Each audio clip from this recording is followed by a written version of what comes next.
Hey guys, Jengar here. Welcome to today's realistic review in which we are taking a look at the P-63A-10 sitting at 4.0 battle rating.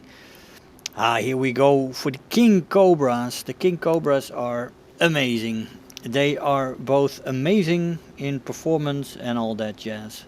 Flying with them as a boom and zoomer slash energy fighter is very enjoyable.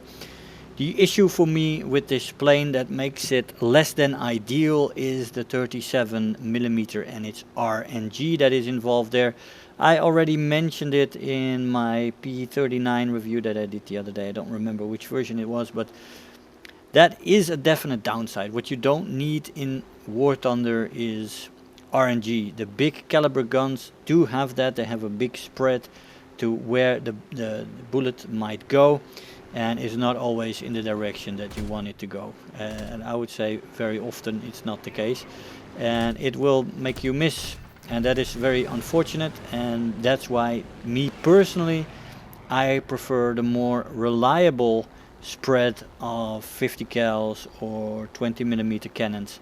Anything above 20mm cannons has a lot of RNG in it, 37mm, and everything above can be a little bit iffy, and that's the main downside to this plane, and it is something that can bring a lot of frustration, especially when you don't fly the plane a lot. It brings a 4-kill match to a 2-kill match, if you know my drift. And if you get that a few times, you get frustrated, you miss even more. Oh man, you have one of those old rage experiences with the game, which I haven't had in a long time. And I don't have it really, but you know what I mean.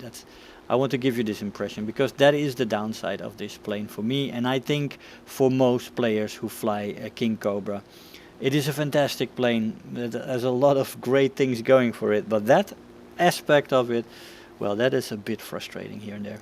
Anyway, as I said, 4.0 battle rating, great plane, nice distinct skin here, that is the basic. I mean, you have a few other skins that you can unlock, but I like this skin. Nice. Nice and yellow. Anyway, the maximum speed in this plane at sea level without WEP is 535 kilometers an hour, with WEP 597. At 4,500 meters she'll go up to 482 kilometers an hour without WEP, 517 with, and finally at 6,500 meters you can take her to 440 without WEP and 464 with WEP. Now the war emergency power on this plane is quite efficient, quite good. Gives you a nice extra little boost in power there, which is, it can be a difference maker, right? It can be the decision between life and death when sometimes you have to use that weapon. It doesn't do anything. Well, with this plane, you know, it does do something, especially on the lower altitudes. It's very powerful. Top speed in a dive is 843 kilometers an hour before she redlines, 900 plus before she rips apart. I usually, when I dive from 8 kilometers, 9 kilometers, you get her to about 900 and you crash into the ocean. That's what I get, as you get the Pearl Harbor test site for the Americans. So usually crash into the ocean. So I have not really ripped this plane. She does compress only a little bit, not really. But it does slow down. There is some drag on the plane, and that's enough to make it difficult in a dive to have this plane rip on you, which is good. So she's definitely a fast plane, good in a dive, good handling in a dive as well. The control stiffening, there is two very small ticks in the control stiffening there at 450 and 650, but they're not big, they're barely noticeable, but there is some compression there. There's no compression in the elevator. You can easily get out of dives and all that jazz, that's no problem. But in a straight line, especially on the deck, it's a very fast plane. In a dive she handles really nicely. You just have the RNG of the gun to work with as you try to finish off your boom and zoom moves or your energy fighting moves. Can be a little bit frustrating. The 450 cals are 2 in the wing and 2 in the cowling, and they are also a little bit, you know, iffy. A setup with 450 cals is never ideal. We see that with the red tails as well. 450 cals on an American plane is just not quite enough firepower at this battle rating to finish things off, and the 37 has RNG, so the weapon setup on this thing, although it is good and it does have effect once you hit things, especially with the 37, it is just not my kind of taste when it comes to that. But control stiffening is good, handling in the dive is fantastic, so if you get them to land, then yeah, she's great in the lower ends of the dive. The stall speed in this plane is 110 kilometers an hour, which is decent. Firepower is good, as I said. You have 4 12.7mm M2 Browning machine guns. 2 of them have 200 rounds and the other 2 have 250 rounds. This ammo load is actually below average. It's not good, 200 rounds per gun for 50 cals at this battle rating. But that is what it is. To make room maybe for the 37mm rounds. You have one 37mm M10 cannon with 58 rounds. Now those 58 rounds is a good amount. You can run a long way with that. Fire in salvos of 2-3 at the max.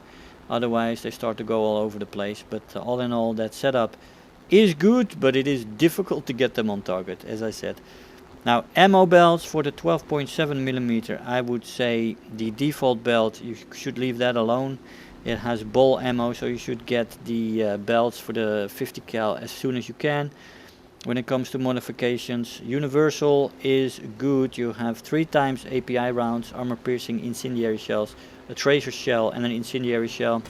The ground belt has a tracer shell, then 3 armor piercing rounds, 1 armor piercing incendiary round and an incendiary round. Then the tracers run with 5 times the tracer belt and an API round. And the stealth belt has an AP round, 2 APIs and 2 incendiaries in the end. All of those 4 belts are viable and they all work for the intended purpose. So maybe for air targets you go for tracers or uni or stealth for the surprise factor, and when you go for ground targets, of course, the AP round, the ground target belt, is good. The 37mm round does have a viable default belt that is high explosive fragmentation incendiary tracer rounds, 1 of them, and an AP armor piercing tracer shell. Universal belt on the 37 has 2 HEFIT shells and 1 APT shell, and the ground belt is full of APT shells. So that again has that same spread, is pretty clear what is what, and all those 3 belts you can use them for what they're worth. You also can equip bombs on this plane. There is 1 loadout with 3 500-pound bombs. Nice for ground pounding. Combine it with the AP belts on both of those calibers and you can do a world of hurt. All these belts are viable, you'll be able to use them and for their intended use, which is great. You've got some bombs as well there, so all in all it's quite good, and I think it can play quite an effective role as well in ground battles. It should be quite good there as well. Now the acceleration on this plane in a straight line is good. In a dive is very good. The initial acceleration in a dive is not fantastic, but she needs to wind up a little bit and then she comes into her pacing and she becomes quite good. Energy retention in the horizontal is excellent. In the vertical it's very good. This plane is quite good as an energy fighter, and she can also boom and zoom, of course, because of that excellent handling in a dive. The climb rate in this plane is also good. She definitely climbs quite well, and yeah, you can get up there. It does need, against the excellent climbers amongst us, it needs a little bit of side climbing, but hey, don't we all? Most planes have that, but this one is definitely good when it comes to that. Better than most, and only the most excelling climbing planes can outclimb this plane. Turn time is above average, decent with flaps. The flaps do rip off at 430, which is quite early actually. Yeah, not the greatest flaps for a energy fighter slash boom and zoomer, but in the end you can use it on the top of your loop or in the turn fight when you want to have that extra bit of turn time. The roll rate in the plane is good, especially on the higher speeds. She does well there. But this one is not like a Mustang that rolls bad when she's slow. She rolls already quite good, and it is more pronounced along the whole speed range, the roll rate in this plane. Maneuverability overall is decent. It's not its main strength, but for a plane like this, for the roles she plays, it is better than most. And that is a nice thing to have. So when you're facing an energy fighter or a boom and zoomer, you usually are able to outmaneuver them in the King Cobra. And that is nice, as I said. You don't want to turn against a turn fighter, of course. A dedicated turn fighter will always get you. But yeah, against most, pretty good. Overheating in the plane is present, but it's manageable. She does overheat with extensive web usage, but she does also cool off quite quickly, so it's easily manageable, not too much of an issue.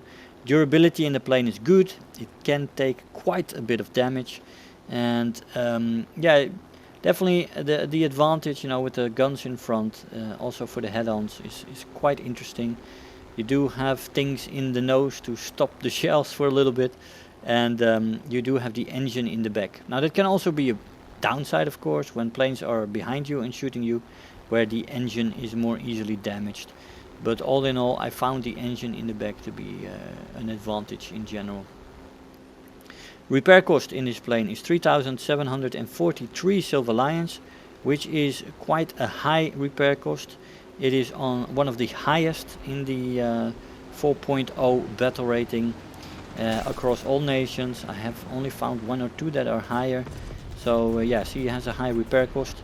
The rewards then, the research point modifier is 296%, and the Silver Lion modifier is 180%.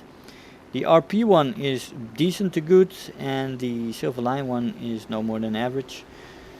So as a researching plane, this thing is quite good, but if you want a Silver Lion maker to buy you planes and all that jazz, then this plane is not the best. She has a high repair cost in Silver Lions, and she does have only average reward when it comes to Silver Lion, so that is not something you want to use it for. Aside from that, for me, there are so many good planes in rank 3 America, and the King Cobras are a bit of a strange bird with 37mm in there. The setup is iffy when it comes to RNG. You do not always you cannot always rely on the 37mm.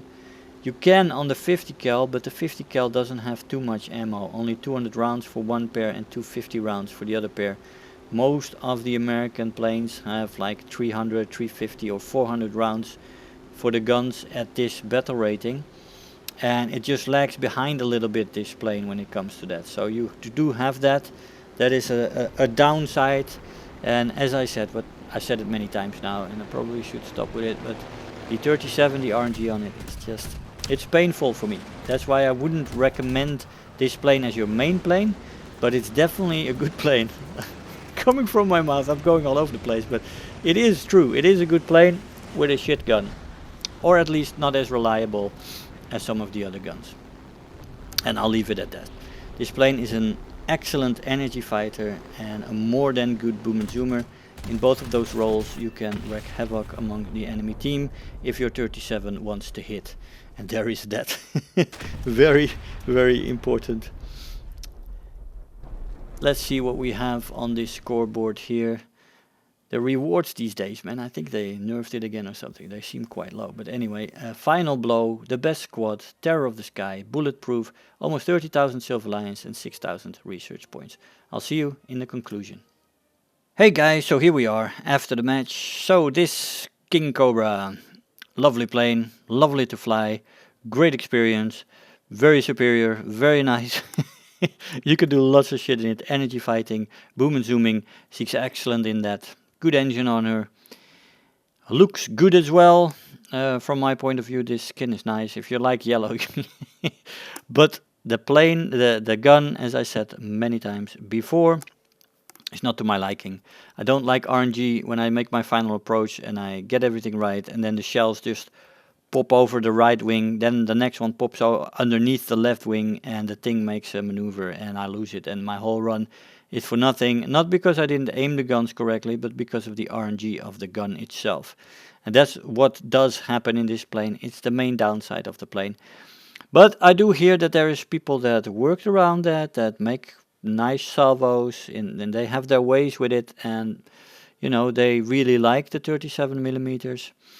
I personally always prefer the smaller calibers, the 50 cals, 20 millimeter cannons, and the bigger guns above that can be nice for explosions, but they are not reliable when it comes to that, and I just don't like that. I want to have when I do my run and I make my aim and I get it on target, and the bullets will fly on target. That's what I want. Not the RNG of these bigger calibers. But you can make them work, definitely. I had great results in this plane. I'm running a 6-to-1 kill death ratio, 30 kills and 5 deaths in this plane. So I'm not dishing it at all. I had great results in it. It's a great performer in the end, but I could have had more kills if it was a 20 millimeter, if you know my drift. That's what I mean. So anyway, guys, this is a great plane. You can definitely use it. Try to see if you like the 37 millimeter for yourself. And if you do, this plane can be a monster for you. I hope you enjoyed the video, guys. I want to thank you all for watching, and I'll see you guys next time. Bye-bye. If you're new here, make sure to hit the subscribe button, become part of this community. If you are already a subscriber, don't forget to like the video, do leave me a comment, and if you really feel like helping out today, make sure to share the video with your friends and let them know about the channel.